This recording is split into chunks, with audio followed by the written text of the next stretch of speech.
9월 30일 말씀 묵상하겠습니다. 함께 기도하겠습니다. 하나님, 우리가 하나님의 말씀을 기준으로 이 땅 가운데 공의를 세우는 자 되기 원합니다.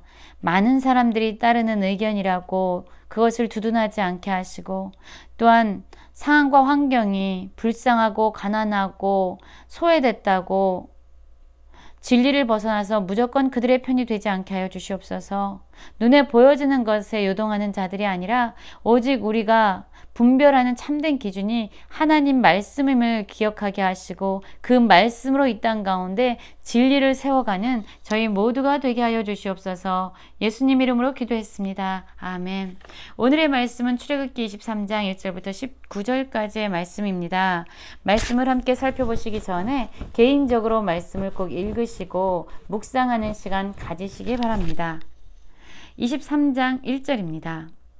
너는 거짓된 풍설을 퍼뜨리지 말며 악인과 연합하여 위증하는 증인이 되지 말며 다수를 따라 악을 행하지 말며 송사의 다수를 따라 부당한 증언을 하지 말며 라는 말씀으로 시작하고 있습니다. 그렇습니다. 하나님께서는 하나님이 다스리시는 이 백성들이 정말로 하나님의 공의를 이루며 살아가기를 원하셨습니다.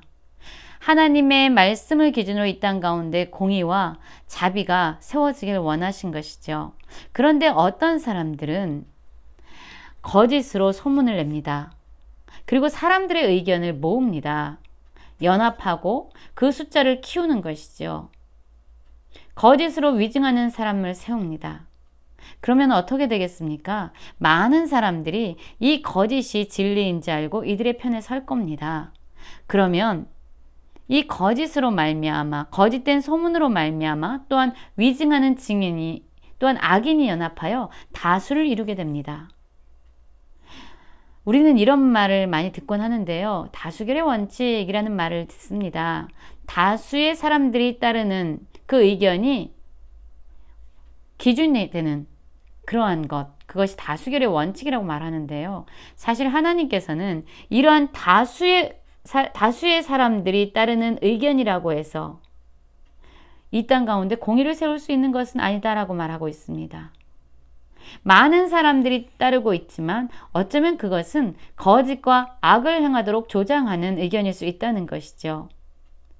다수가 따르기 때문에 그것이 기준이 되는 것이 아니라 우리의 진정한 기준, 이 땅 가운데 공의를 세울 수 있는 기준은 바로 하나님의 말씀이라는 것입니다. 그래서 우리는 항상 어떠한 상황에서든지 분별해야 합니다. 많은 사람이 따르기 때문에 그 의견을 따라서는 안 된다는 것이죠. 그런데 또 다른 경우는 어떤 경우가 있냐면요. 3절 보면은요. 가난한 자의 송사라고 해서 편벽되이 두둔하지 말지니라 라는 말씀이 있습니다. 1절은 다수의 의견을 무조건 따르는 것이 불의를 이룰 수 있기 때문에 분별해서 이 땅 가운데 공의를 세울 수 있는 그 기준을 붙잡아라 이렇게 말하고 있지만 3절에서 보면은요. 가난한 자를 편벽되이 두둔하면서 그들의 편에서 재판을 그르게 하는 것입니다. 이런 사람들이 있습니다. 가난하기 때문에 소수자이기 때문에 무언가를 가지고 있지 않기 때문에 스스로 피해자라고 생각하는 사람들이 많습니다. 그리고 그들이 피해자라고 생각하기 때문에 그들을 어떠한 합리적이고 의로운 기준 없이 그냥 그들이 안 됐기 때문에 어떤 동정과 긍휼함으로 그들을 돕는 것이, 그들의 편에 서는 것이 의로운 공이다라고 생각하는 사람이 있습니다. 그러나 하나님께서는 그렇게 말씀하지 않습니다. 그들이 가난하기 때문에 또한 어떠한 것에 대해서 많이 소유하지 못한 사람이기 때문에 또한 많은 사람들이 함께하지 않는 소수자이기 때문에 무조건 그들을 편벽되이 두둔해서는 안 된다라고 말씀합니다. 그건 역시 재판을 올바르게 행하는 것이 아니라는 거죠. 유전무죄, 무전유죄라는 말이 있습니다. 돈이 많은 사람은 죄를 지어도 죄가 없다라고 판결이 나고 돈이 없는 사람은 죄를 짓지 않아도 죄에 대해서 누명을 쓰는 경우가 있다라고 말합니다. 이건 역시 잘못된 것이죠. 이건 의롭지 않은 것입니다. 그러나 여러분, 무전무죄 유전, 유죄라는 말도 잘못된 것입니다. 돈이 없기 때문에 그들이 죄가 없다라고 말할 수 없는 것입니다. 돈이 있기 때문에 그 사람들이 꼭 죄를 짓는 것도 아닙니다. 그들이 무엇을 가지고 있느냐, 얼마만큼 많이 가지고 있냐, 또한 그 사람들이 얼마나 적은 사람들이냐, 얼마나 그 사람들이 불쌍한 사람들이냐는 이 땅에 공이냐 불이냐를 판가름할 수 있는 기준이 되지 않는다는 거예요. 재판에서 진정한 공의를 세울 수 있는 것은, 이 땅 가운데 정의를 실현하는 길은 사람들의 소유나 그들이 처한 환경이나 상황이 아니라 하나님의 말씀이라는 것입니다. 그래서 다수의 의견일지라도, 또한 가난한 사람이 하는 송사일지라도 거기에는 반드시 분별이 필요하다는 겁니다. 그 분별의 기준은 바로 하나님의 말씀이 되는 것이죠. 그러나 하나님은 4절부터 보면은요, 자비를 결코 잊어버리지 않습니다. 4절은 이렇게 말하고 있습니다. 내가 만일 내 원수의 길 잃은 소나 나귀를 보거든 반드시 그 사람에게로 돌릴지며, 내가 만일 너를 미워하는 자의 나귀가 짐을 싣고 엎드려짐을 보거든 그것을 버려두지 말고 그것을 도와 그 짐을 부릴지라고 말하고 있습니다. 그렇습니다. 원수가 누구입니까? 나를 미워하는 자입니다. 나에게 손해를 끼치는 자입니다. 나를 학대하는 자입니다. 그렇기 때문에 사실 우리 역시 그에게 감정이 좋을 리가 없지요. 그래서 어떤 사람들은요, 원수가 안 되는 것을 보고 기뻐합니다. 원수가 고통 가운데 처하는 것을 보고 즐거워합니다. 그러나 이것은 하나님이 원하시는 모습이 아니라고 말씀합니다. 하나님이 기뻐하시는 모습이 아닙니다. 하나님은 우리에게 이렇게 말합니다. 원수가 어떤 고통 가운데, 어려움 가운데 처한 상황을 보거든 그를 도와주라고 말합니다. 너를 미워하는 자가 나귀에 짐을 실었는데 그게 엎드려졌어요. 그러면 그를 도와서 그 짐을 부리라고 말합니다. 그렇습니다. 원수일지라도 그가 고난 가운데 있으면 그를 돕는 자비의 마음을 결코 버리지 말아야 된다라고 말합니다. 6절에서는 다시금 가난한 자의 송사를 이야기하고 있죠. 가난한 자의 송사라고 정의를 굽게 하지 말라라고 말합니다. 우리는 성경의 말씀을 보면은요, 뇌물을 받고 또한 그가 부자라고 재판을 어그러지게 하지 말라라는 말씀을 많이 보았습니다. 그런데 오늘 말씀은요, 가난한 자의 송사라고 해서 그들을 편벽되이 두둔하고 그들의 편에 서서 무조건 그들의 입장에서 재판하는 그런 사람들이 있다라고 분명히 말하지요.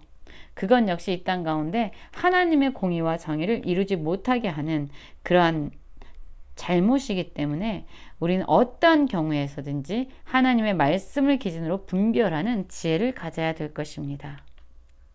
또한 하나님께서는요, 무죄한 자와 의로운 자를 죄 있다라고 여기면서 그를 죽이는 일을 악한 일이라고 말씀하고 있습니다. 죄가 없는 자에게 죄를 뒤집어 씌우고, 또한 악인인데 불구하고 악한 자인데 불구하고 그를 의롭다 하는 것을 하나님은 반드시 죄가 있는 자이고 그들에게 죄를 물을 것이다 라고 말씀하지요. 그리고 이제 뇌물에 대해서 말씀하고 있는데요. 뇌물은 어떤 역할을 합니까?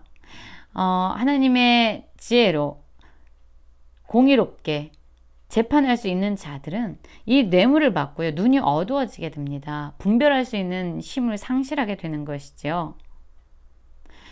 그래서 이 뇌물의 역할은 밝은 자의 눈을 어둡게 하고 의로운 자의 말을 굳게 하는 역할을 한다라고 얘기합니다. 그렇기 때문에 뇌물을 받지 말라라고 말합니다. 그래서 1절부터 지금 이 8절의 말씀을 보면은요, 어떤 상황에서도 재판은 하나님의 말씀을 기준으로 공의롭게 이루어져야 합니다. 그래서 이 땅 가운데 공의를 실현하는 것이 매우 중요하다라고 말씀하고 있습니다. 하나님은 자비 하나님이십니다. 이 땅 가운데 나그네, 여기에도 속하지 못하고 저기에도 속하지 못하는 그렇게 외로운 자들, 그러한 자들을 압제하지 말라고 말합니다. 왜냐하면 이스라엘 백성 자체가 애굽 땅에서 나그네로서 외로운 삶을, 고된 삶을 살았기 때문에 자신이 경험했던 그 과거의 아픔과 상처를 기억해서 동일한 아픔 가운데 있는 자들을 배려하고 그들에게 긍휼을 베풀 것을 말씀하고 있습니다. 그리고 11절에서 보면요, 이제 안식년에 대해서 말하고 있어요. 7째 해는 밭을 갈지 말고 묵혀두라고 말합니다. 그래서 이제 묵혀두게 되고 밭을 갈지 않게 되면 그 땅은 어떻게 됩니까? 그렇습니다. 그 땅의 진정한 주인이신 하나님이 이제 그 땅 가운데 날 것은 나게 하고 열매 맺게 할 것은 열매 맺게 하십니다. 그러면 그렇게 자연스럽게 열매 맺어진 것으로 가난한 자들이 먹고 또한 들짐승들이 먹게 된다라고 말하죠. 하나님은 항상 그분의 마음에 가난한 자들 그리고 짐승들까지 자비로움으로 바라보고 계십니다. 엿새 동안은 수고롭게 자신의 일을 감당해야 되지만 7째 날은 쉬라고 말합니다.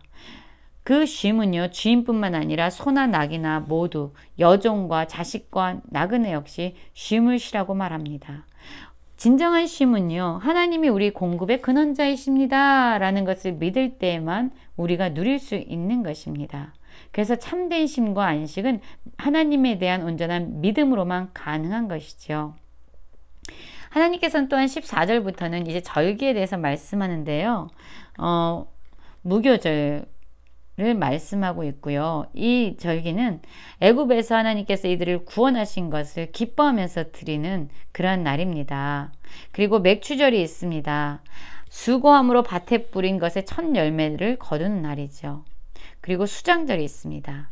이 무교절과 맥추절과 수장절에는 하나님께 모든 남자가 나와서 제사를 드리는 날입니다. 이 날만큼은 하나님께서 그들에게 베풀어 주신 은혜를 기억하고 하나님께 기쁨과 감격함으로 나와서 그분께 예배하는 날이죠. 우리에게 예배는 어떤 의미입니까? 혹시 일주일마다 한 번 나가서 3일마다 한 번 나가서 하나님을 만나는 그런 의무나 습관으로 전락되어 있지는 않습니까? 하나님을 예배하는 것은요, 그분이 우리에게 베풀어 주신 은혜를 기억해서 감격과 기쁨으로 그분 앞에 서는 것입니다. 그분과 만나는 것입니다. 이러한 예배가 우리에게 회복되어지길 원합니다. 오늘의 말씀을 통해서 이 땅 가운데 하나님의 말씀이 기준이 된 진정한 공의로운 사회가 이루어지길 원하고, 또한 하나님이 우리에게 자비를 베푸신 것처럼 우리 역시 나그네와 같은 자들, 외로움과 아픔 가운데 있는 자들을 하나님의 마음으로 바라보고 그들에게 자비를 베풀 뿐만 아니라 하나님이 우리의 공급의 근원자이심을 믿고 온전한 쉼을 누리고 진정 하나님이 베풀어 주신 은혜를 기억하고 하나님께 나와 기쁨으로 예배하는, 감격함으로 하나님 앞에 서는 모든 성도님들 되시기를 간절히 기도합니다.